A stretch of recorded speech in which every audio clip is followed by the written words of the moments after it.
Really spread wide, firmly in their place, and not yum ta da da, ta da ta da.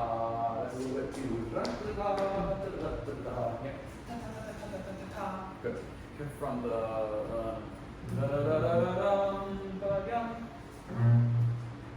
Doesn't matter. Where? That's That's fine. I'm not used to actually reading it.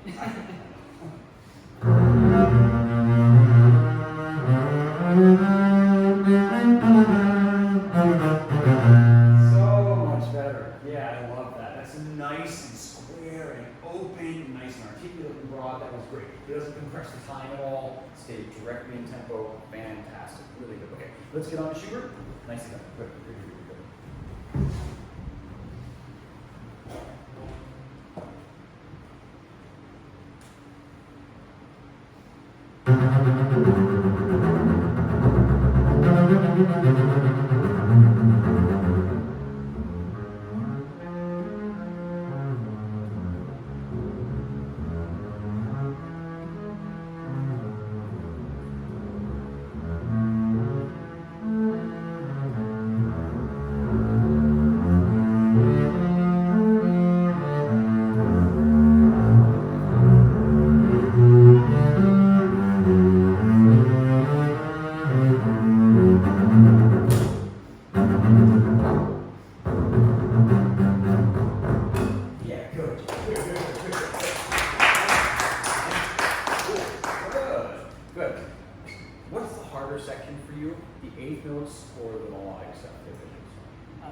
Can I say both? Definitely, I would say probably the melodic section, just for intonation, tone, and then like the timing as well. Me too. Yeah, me too. Yeah, and I think you're doing a great job. We were talking about some of your songs yesterday. The opening staccato, this is a little bit sort of witty, between the two. It was really good. Nicely done. Yeah, it seems a little more relaxed today, so that's really good. If we could get just a little more on the front. Yep. I'm gonna try that.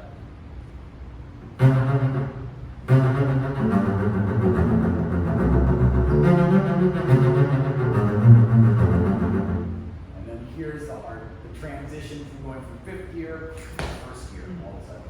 Okay. So where are you playing all of those notes in the bow? Generally, where's the point? Yeah, right. Yeah, around down. Generally somewhere in the lower half of the bow, right? And then we have to get generally up in the upper half somewhere. So the question is, how do we do that without going and having this really grindy transition? And I think the best way to think of it is happening here. So if you drop your hand, open your fingers, tilt the bow, and think of going to the right. It's sort of like a shock absorber.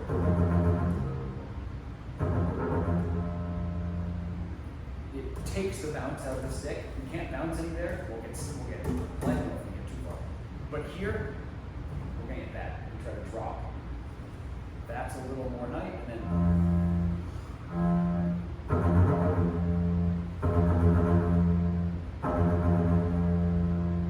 we're going to try this on an F oil. Nice and heavy, and then open up your hand, and then pull it to the right.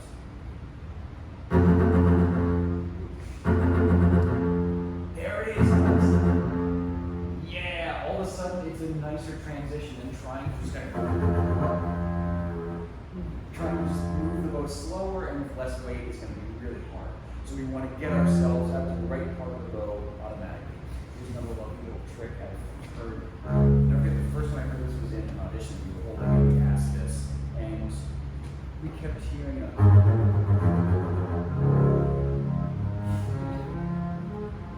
and it was sort of like, huh.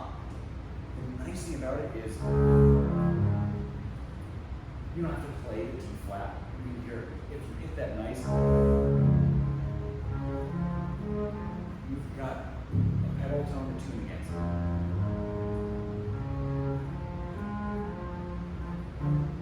You can still hear it happening. So we can try the whole excerpt of that D flat and see what you think about it. It makes that middle section kind of nice and it gives you this lovely cushion to start with some of the sort of play against. Okay, let's go from A flat to F. and then try that trick of opening with your fingers and pulling to the right to get out of the upper half row.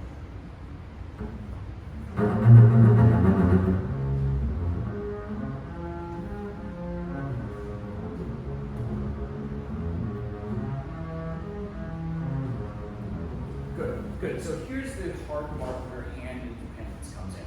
You want this. You have to have.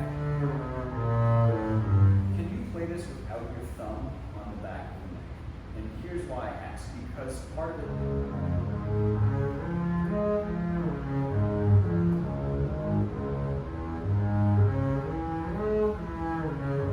You want to have that heavy connection between the notes so we're not getting.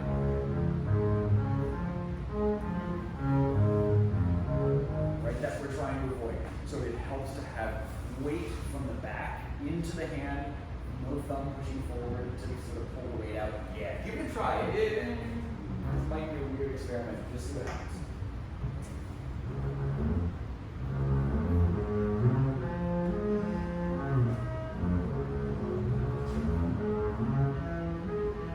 You can go a little slower. That might help.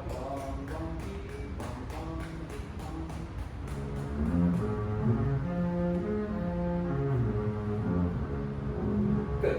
Next, keep trying that and make your shifts slow. I know it's counterintuitive because the problem is we're trying to get it connected, but the more we jam a shift with speed in order to shorten the distance we're traveling, we get more of a disconnect. Da, dee, da, dee, da, da. So by attempting to go fast, we get jerky. I once heard, I was listening to somebody was trying to set a fastest known time on a trail race or something, so running. And it's, it was some ridiculous number of miles in elevation.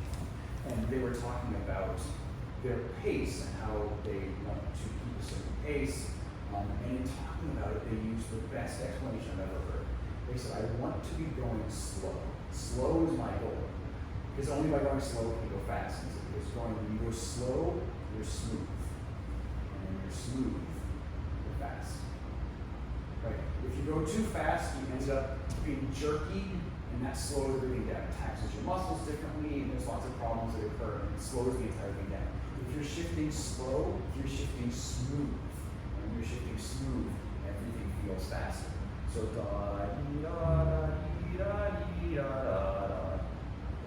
creep to it, really connect. I know the first few times it might sound really schmarmy, but that's okay. Give it a try. With the thumb. Yeah, why not?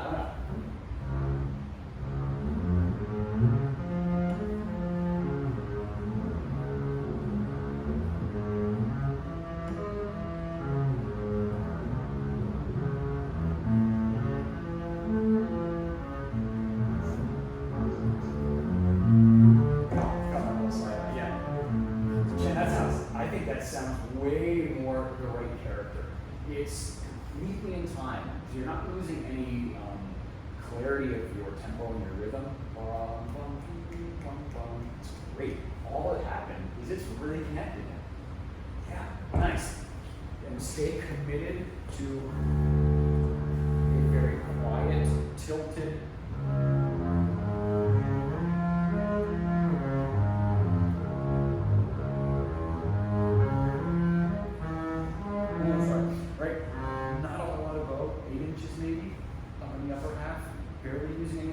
Just one side to side. It is completely simple, stupid, and this is just being ultra relaxed.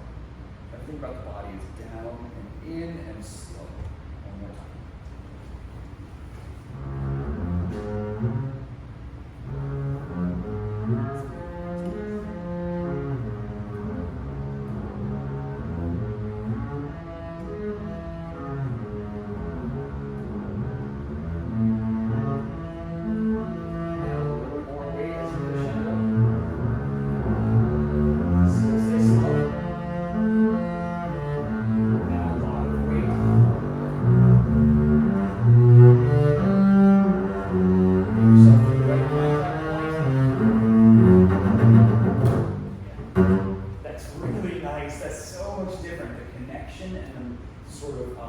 Your ability to make a phrase now, a long-term 4-bar, 8-bar phrase, now that's there. Where before it felt like a little da, dee da, dee da, dee da, because you were trying to jam those shifts in quickly.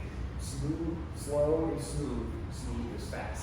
This will be really nice and easy when you do that. And the transition there, if you open your fingers up, it's just a weird trick that really works. It gets you in the right place to go automatically from your balance point to the spot where you want to be in the upper half, where you just diffuse the weight of your hand and make a nice commanding phrase. That's really good. Good, that's it. Okay, well done.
That was right until we never play the melody up and higher. It just always is right in that.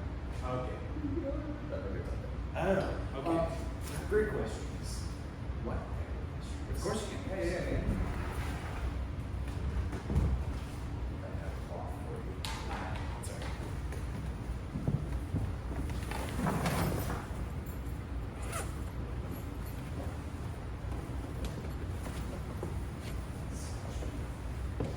Nice, good, yeah. Copper, those copper scrubbers also work really well. Also a lesson, don't put rosin before you play. Yes, don't put rosin right before you play something. Yeah, exactly. Yeah. Sometimes most of us have to learn that though. Cool, good. Okay, so, have you ever played this in a section? Cool. The hard part about it is actually playing it in section. Like it's not really a really challenging technical thing. What makes it really challenging though is that it's a recipe with 6, 8, 10, whatever it is, player basis plus 10 shells or whatever. Right. So having to find some sort of common ground of tempo and pacing is the big challenge. Okay. And when we play this in auditions, oftentimes somebody's looking for, do I feel like I know what they're doing?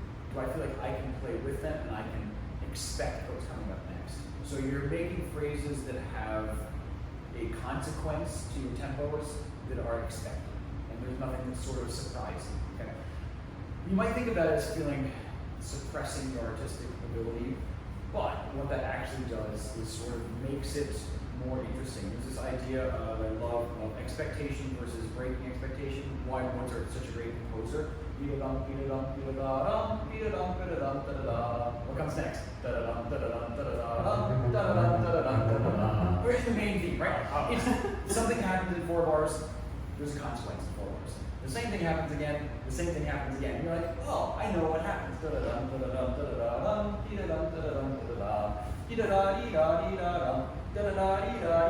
Right?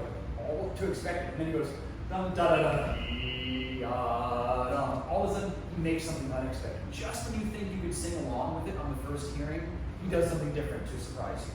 Right? When stuff gets too repetitive or too expected, it becomes boring.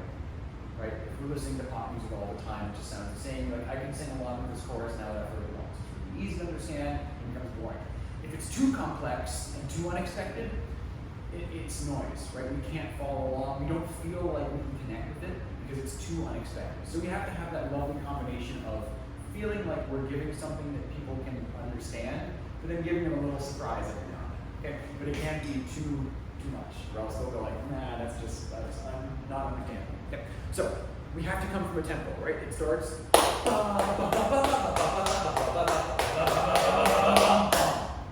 There is no tempo indication that it changes from 96.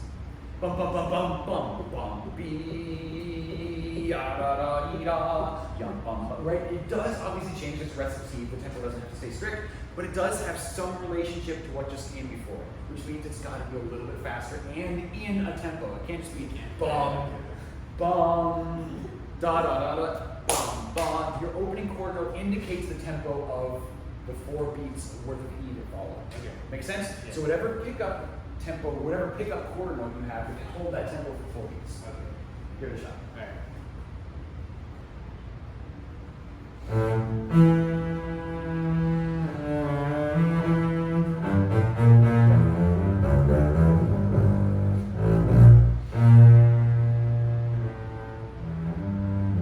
Very nice, very nice. Good. So you held your tempo, it was easy to follow you. I could have played along with you anytime.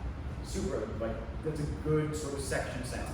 Now, there are some expectations though that it's going to back off and push and pull in tempo.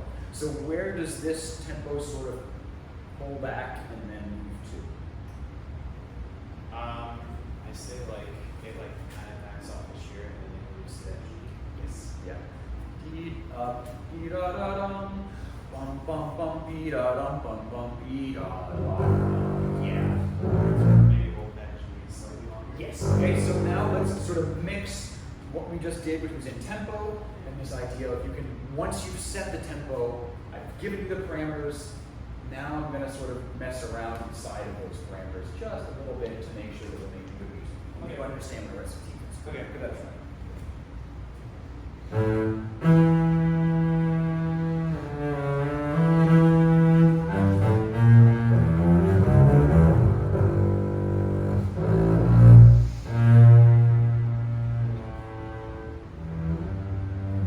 Very nice. Very musical, very musical. Be aware that while you have these held notes, you still have to subdivide to make sure that they are in some sort of tempo. You added an extra beat. Okay. Ya da da dee. Yum bum bum bum. Maybe it's just a little too much. So it can elongate, but it has to be in a tempo that stretches and compresses. So it's like But it does have to be. You can't just add stuff.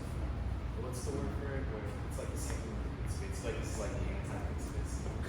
No, the middle, mid conspiracy. Sure, I mean, what is that called? rubato, right? Rubato. Right, where we're pulling time, we stretch it, but then in order to stretch it, it has to come back. Yeah. Right, so we can't just slow the whole thing down and drop beats. It has to sort of make up for it at some point. Yeah, exactly. One more try. And if you slow down, try to feel the subdivisions inside your body slowing down.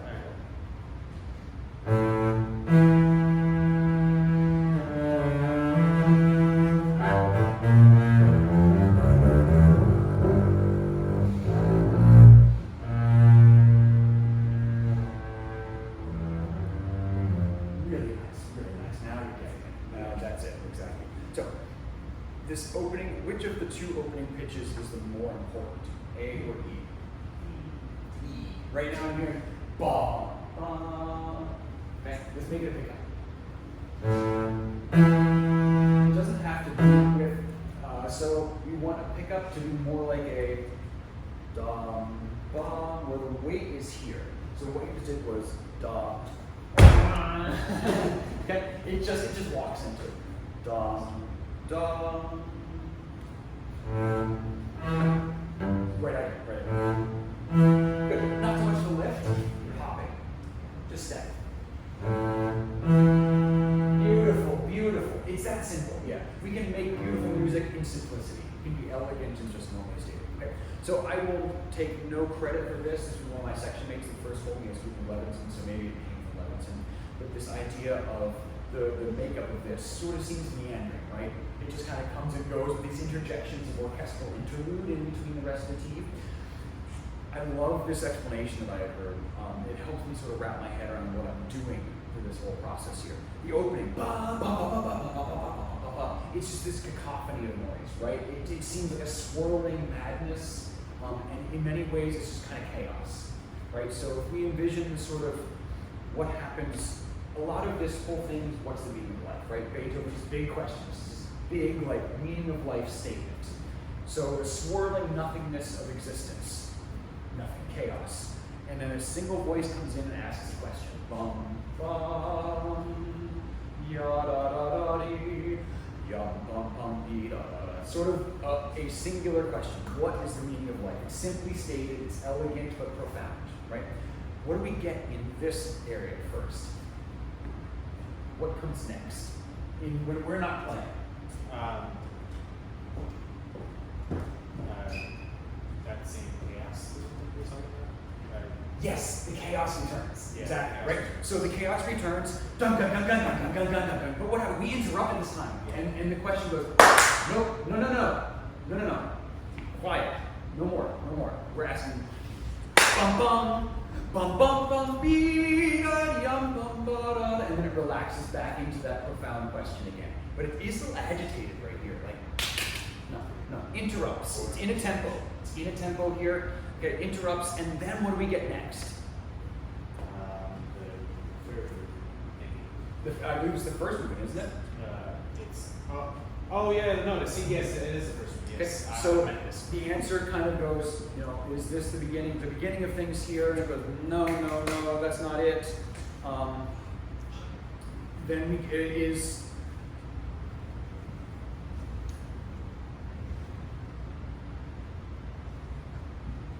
Right. Is this beauty? Is beauty the answer here? Sorry, that's wrong. Yeah, first one comes in, it interrupts again. With those F sharps are sort of the interrupting idea. We ask the question again, it ends up here, and what do we get? Right? And it's sort of like maybe the answer to life is joy. Lovely. But what's the answer? No, still not right. It can't just be about pleasure and joy. That's not the answer to life. Ends in a question. And here in the next movement, the answer is beauty. It's a slow movement. Something really beautiful. And for a second, we're tempted to agree. We're not going no anymore. There's none of those declamatory statements at the start of everything else. Almost tempted to agree, yeah, beauty could be the point of existence. To be beautiful. But then it turns, right? The C flat. And it goes back to the same material. Back to the same question. That can't be the answer to life. And finally comes to this really high climax where it's begging and pleading, what is the answer to life? And what do we get? Finally get the ode, right? In nice major from all of this minor stuff, all of a sudden it changes to major and we get the first appearance of the ode in the entire symphony. And what happens here? We have the same question that we had in the beginning. But it's different now. We're in a different key. Same thing, but it's changed. We now kind of agree. The answer is, what does the text say? All of man was brotherhood, right? That we're all this like one thing that happens together. And that's sort of the meaning of life, is to be in community with each other. And we finally agree, and it's a triumphant sort of answer. It finishes, yes, yes, right? And then we turn the page, and the ode starts, and everybody starts to play. It's like not surprising that after the questions, the answer is a chorale. You know, it's a 4-part German chorale. Love it. That's the answer. Love it. Okay, so as we go, it's all persistent. If we get too bogged down in the tempo and too heavy, that's not questioning. Questioning is persistent. It's this way. I want to know. I want to know. Not, I want to know. I want to know. Okay? So let's try it again. Try to imagine staying forward. Let's even start right here with the interruption. Okay? More interrupting. It's this huge chaos in, you know. There it is. Pull back.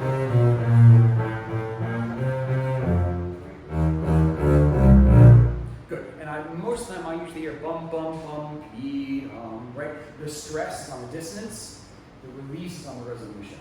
Bum, bum, bum, ba, sort of. It doesn't have to be. Yes, you can stretch it a little bit now. Bum, bum, bum, ba, Right, that's the idea. Yes, right. In all music, the stress goes onto the dissonance because the resolution is relaxing. You don't want to go bum, bum, bum, bum, ba. Doesn't feel we've sort of ignored the conflict, and the conflict is the important part. Bum, bum, bum, ba. Beautiful. Okay, so go on.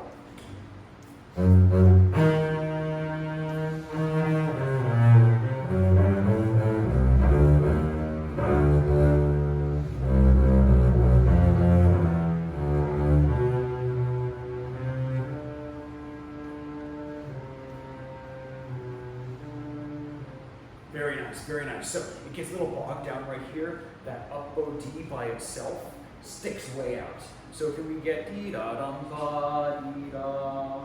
We want that D to be the important one, not that one.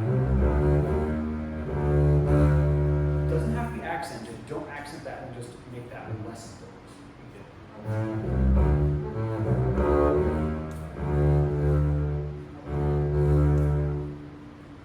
Don't allow it to slow down too much. Let's start with E flat. Yeah. Don't slow down too much. Just keep your tempo up through this. It's a long phrase. Good.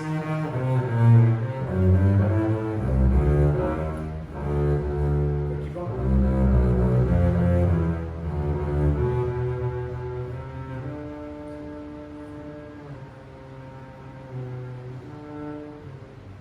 Good. Yep. Exactly. Yeah. Yep.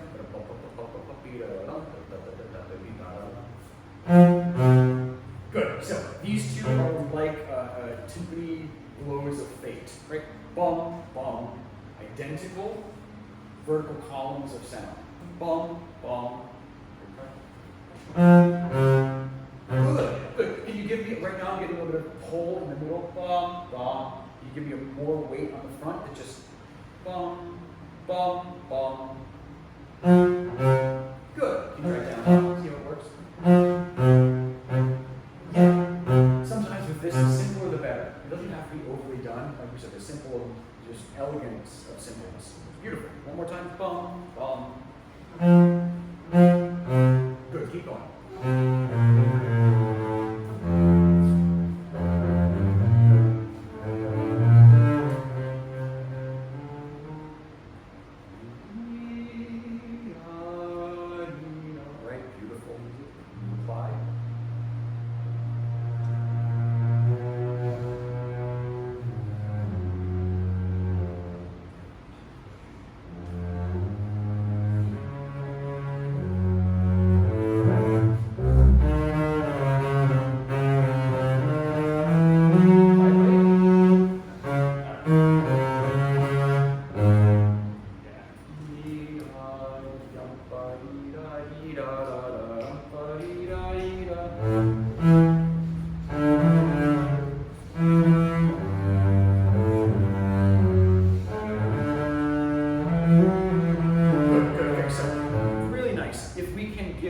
Nice vibrato, nice bright sound, bum, ba, bum, bum, ba, right? Nice and bright, vibrated. And this moment here, da da dee da da da, is just like when Colby played Otello.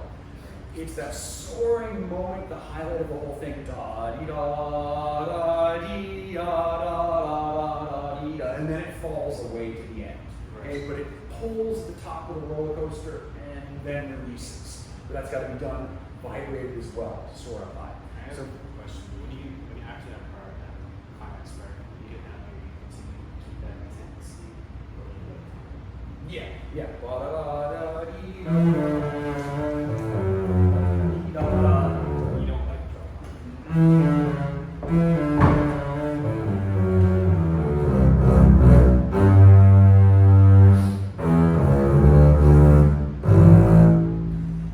Yeah, right. Good. From there, nice and bright.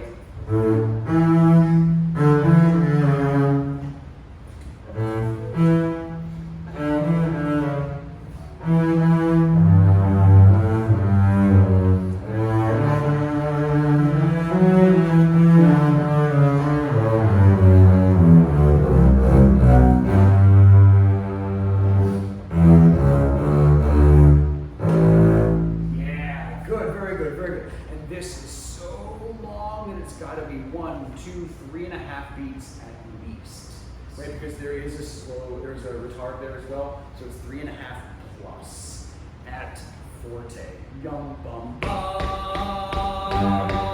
bum bum bum. Yeah. So count through those 8 notes inside. Can you give me the da dee da da da da on your own there? Vibrate, vibrate, big chords, sounds out.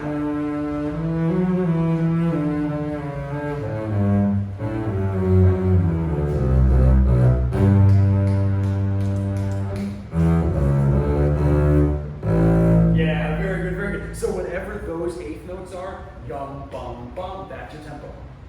So if it's bum, bum, bum, bum, bum, so be careful, be careful. Yeah, so you don't want to get too slow, because if you get too slow there, there's still a couple of bars of music left, and it starts to get really ponderous. You can't just go yum, bum, bum, bum, bum. It doesn't work that way. So one more time from the da da dee da. I'm gonna get those 8 notes there.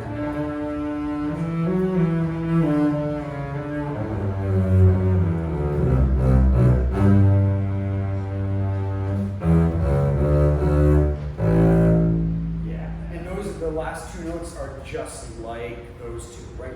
Bum, bum, with the timpani. Bum, bum. Can you give us one now? If you play an open A, we get all that extra resonance.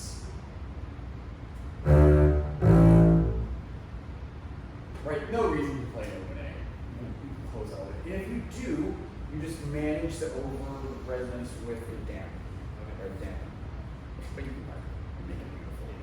Really good, really good. So this is a tough one because it has to seem stable and in a tempo so everybody understands it and they feel like, oh, what a great colleague this person will be. I can play along with them any day.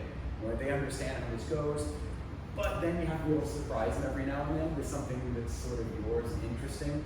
And I would suggest making that things like expressive shifts, vibrato, a little bit of vibrato on the interior of a phrase. Listen to a lot of recordings, find the sort of general places where people push and pull, because this is one of those expectation excerpts where there's an expectation of the way it's performed, and you have to be close to it, right? But then find the areas where you can sort of deviate and make a little splash of color after you've said, hey, I totally understand how this goes. I'm going to play with you, you'll play with me, it's going to be easy. But, you know, if you give me a chance, I'm going to make some beautiful music in the middle of it. Yeah, very cool, nicely done. Do we have time for Mozart? It's 3 p.m. exactly. It's alright. We've heard you play Mozart many times. Many times. Awesome. Well, that sounds great. Thanks.